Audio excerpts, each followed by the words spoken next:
Cordero. So tell us a little bit about yourself.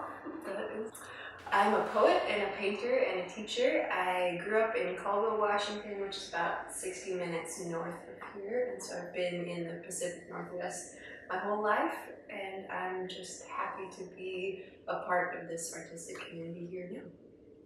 So what is it that you, like, what's your art practice? What's your discipline? Primarily, I like just ink and watercolor. I like to keep it simple. Nice. Yeah, I've tried to do things with oil, a little bit with acrylic, but I honestly feel like I'm not patient enough to build and build and build like you do with oil. I'm like, once and then I'm done. If I can't finish a project in a day, then I usually give up on it. So your work is very much narrative based, or at least it seems like that. Can you tell us a little bit about that, if there actually is a narrative? I love that. Yeah, I love that. And I think that there definitely is a narrative, and it primarily comes from, I think, my poetry side, because I see, especially in Spokane, we have the best kind of characters here, I think. I mean, you go to the grocery store and you're going to see something outrageous, and it's going to be a beautiful narrative that you can then incorporate into your writing, into your painting. So yes, there's very much a narrative, and it's very much inspired by Spokane and all of Spokane's messy glory. So your work is always seems to be pretty minimal. Is that hard to do? I mean, I find it really hard to do minimal work, so... Yeah, just because you want to keep adding. Right. I think more is better. More is more. Yeah, more is more. Just fill it up. I think I just love the white space, and I, again, am not a very patient painter. So once I get that initial silhouette or that concept down and it displays when I want it to, I'm like, okay, I'm good. What else do I have to do today? So who are some artists or art, like specific art pieces that inspire you and inspire your work? Definitely. Do you guys know Egon Schiele? Yeah. The Probably. Austrian I don't expressionist. recognize. Yeah, he's dead. Oh. As many of our influences are, he's very much dead. But he was fantastic, and during the 1900s, I believe, just an Austrian expressionist, and he just focused on that black line and that very bold and stark silhouette and portraiture. And he was very erotic too, which I think I used to be more drawn to when I was younger, because it was like, you know, your early 20s and you're expressing yourself. You draw a bunch of naked people, and I'm less drawn to that now, but I'm still very drawn to just that bold black line. Mm-hmm. So Egon Schiele, definitely. Yeah. And then Conrad Rosette, you heard of him? It's fantastic. I don't know how they pull it off, but they're both absolutely brilliant. Paula Bonet too is also fantastic. You know? Yeah, pretty awesome. And I don't have a big artistic background. I've never been trained in that way, so I feel like I'm kind of lacking. I don't have a lot of influences, and I'd love to learn more. But it's more, you know, self-learning. So you seem like you're pretty active in the arts community around here. Do you have any advice for people who like find it really hard to be active or have to motivate themselves? Yeah, I think you just have to find your inspiration for being active, and I think for me that is collaborating and sharing with our community, and so we just have to find whatever personal motivation you have for doing that. And Spokane has an awesome artistic community. Yeah. We have such cool events like Terrain, and you know, what was the grant that you guys received? Saga, Spokane Arts. Yeah, That's good. Spokane is supportive of their artists, and I think that we just need more and more and more. So push your art out there and show the world. What do you hope as an artist that people will get out of your work? That's a hard question.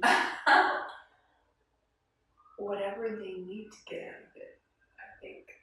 We view art for our own personal reasons, and so I figure once I create something, it's not really mine anymore. It's the viewers at that point, and they can either love it or hate it, either one. But as long as they feel something, then I feel like I did my job. So your work comes across as being very feminine, but also really genuine. Like, I feel like there's a lot of feminine figural work done by men that's very much the idealized woman, but yours feels like, I mean, it's real. Can you talk a little bit about that and like why you chose it? Yeah. I mean, obviously it's a woman. You're not going to draw the male version of a woman. Right, that would be a difficult feat to take right. on. Yeah, I wonder why male artists are often so preoccupied with the female form. I think our bodies in general are prettier. In general, I don't know. I think my husband is a very beautiful human. I'm going to share that with the world. That's for me. So I'm not sure where that preoccupation comes from. I think, like you said, we need more honest portrayals of women, and we need a new perspective, especially in our political climate. We are going to claim the female body for ourselves, and we're not going to let men take ownership of that. So I think that's what I'm doing. Yeah. And part of the realness is like you do a lot of, like, you show a lot of women doing mundane things. Is there something that like draws you to like really mundane? Definitely. Yes. 100%. I love the mundane. And I think that also originates from poetry. I love Raymond Carver, who just wrote about the grittiest everyday life type scenarios, and that's what life is really. And I think a lot of my characters that I'm painting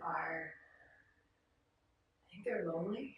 They're oftentimes alone, and they're, like you said, doing very mundane things, whether it's just hanging out, taking off their clothes, but they're usually by themselves, and we spend so much of our wakeful life by ourselves, and I think we fight that, but there's a lot of beauty in that loneliness too.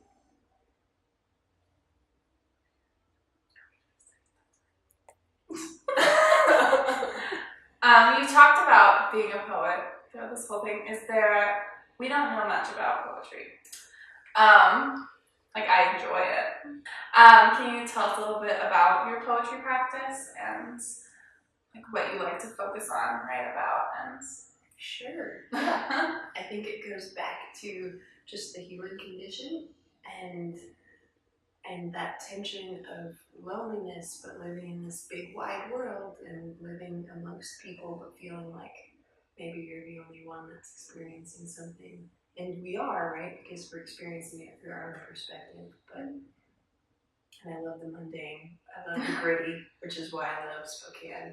It's so gritty and so raw here, and there's so much, you see something along the side of the road and you just shake your head and say, how is that dude wearing a Spider-Man costume and riding a 10-year-old's BMX bike and like carrying an alligator on his back?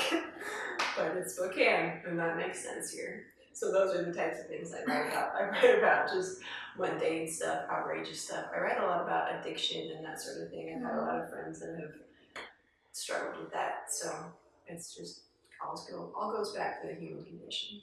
So we were creeping on your social media, and we noticed that you were published in Baird, which is a book full of women poets who their work was gathered together, curated together. So how does it feel to be published in such a cool project? Yeah, it was awesome, and it goes back to focusing on that feminine body and a feminine perspective too, and just taking ownership of that, I think. And it was a very social activist project in regards to, again, our political climate. We were taking ownership and saying like the female body is both sacred, but it's also mundane. It's also everyday. It's what we live in, and it was a really cool project, and I was honored to be a part of that.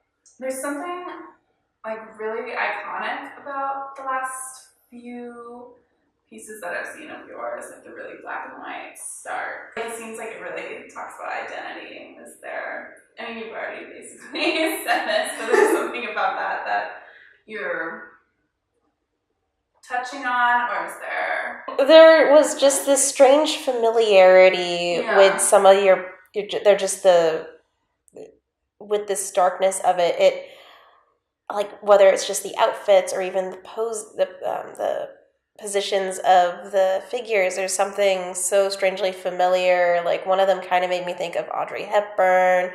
Another one, I couldn't put my finger on, but it just felt so familiar that I've seen it in, like, media. I've seen it out in the world. Nice. I'd say, I mean, the human body is familiar, right? And so we're going to look at a portrayal of the human body and say that reminds me of another human body, because all bodies are generally very similar. So maybe that's where it comes from. Oftentimes, I am inspired by, like, high fashion photography, so that could be where that is stemming from. Yeah, that might be part of the iconic. For sure. Yeah, and I think that there's still a loneliness there too, because like you said, they're usually by themselves, and so yeah, they might be on the town, like, very fancy, but what's the point? So where do you see your work going in the future? The future is a terrifying, beautiful place. I'm excited for the future, and I think one of my biggest goals for this year is to collaborate more. So to work with other artists and to work on things that are meaningful and things that are going to bring about social change and artistic change and just progress, especially in our community here. So yeah, I want to collaborate. So artists, bring it on. Let me know what you want to do, and I'm ready. I'm working with a photographer in Seattle. And Nice. Yeah, we're gonna blend, like, some photographs and some paintings, and Very cool. bring it on. Let's go.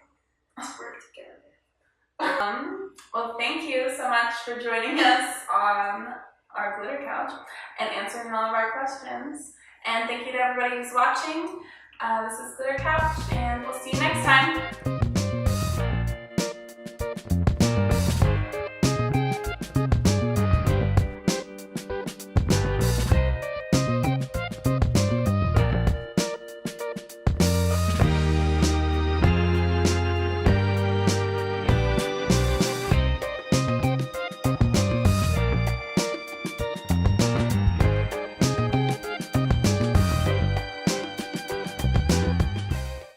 Oh, we've done lots of weird things.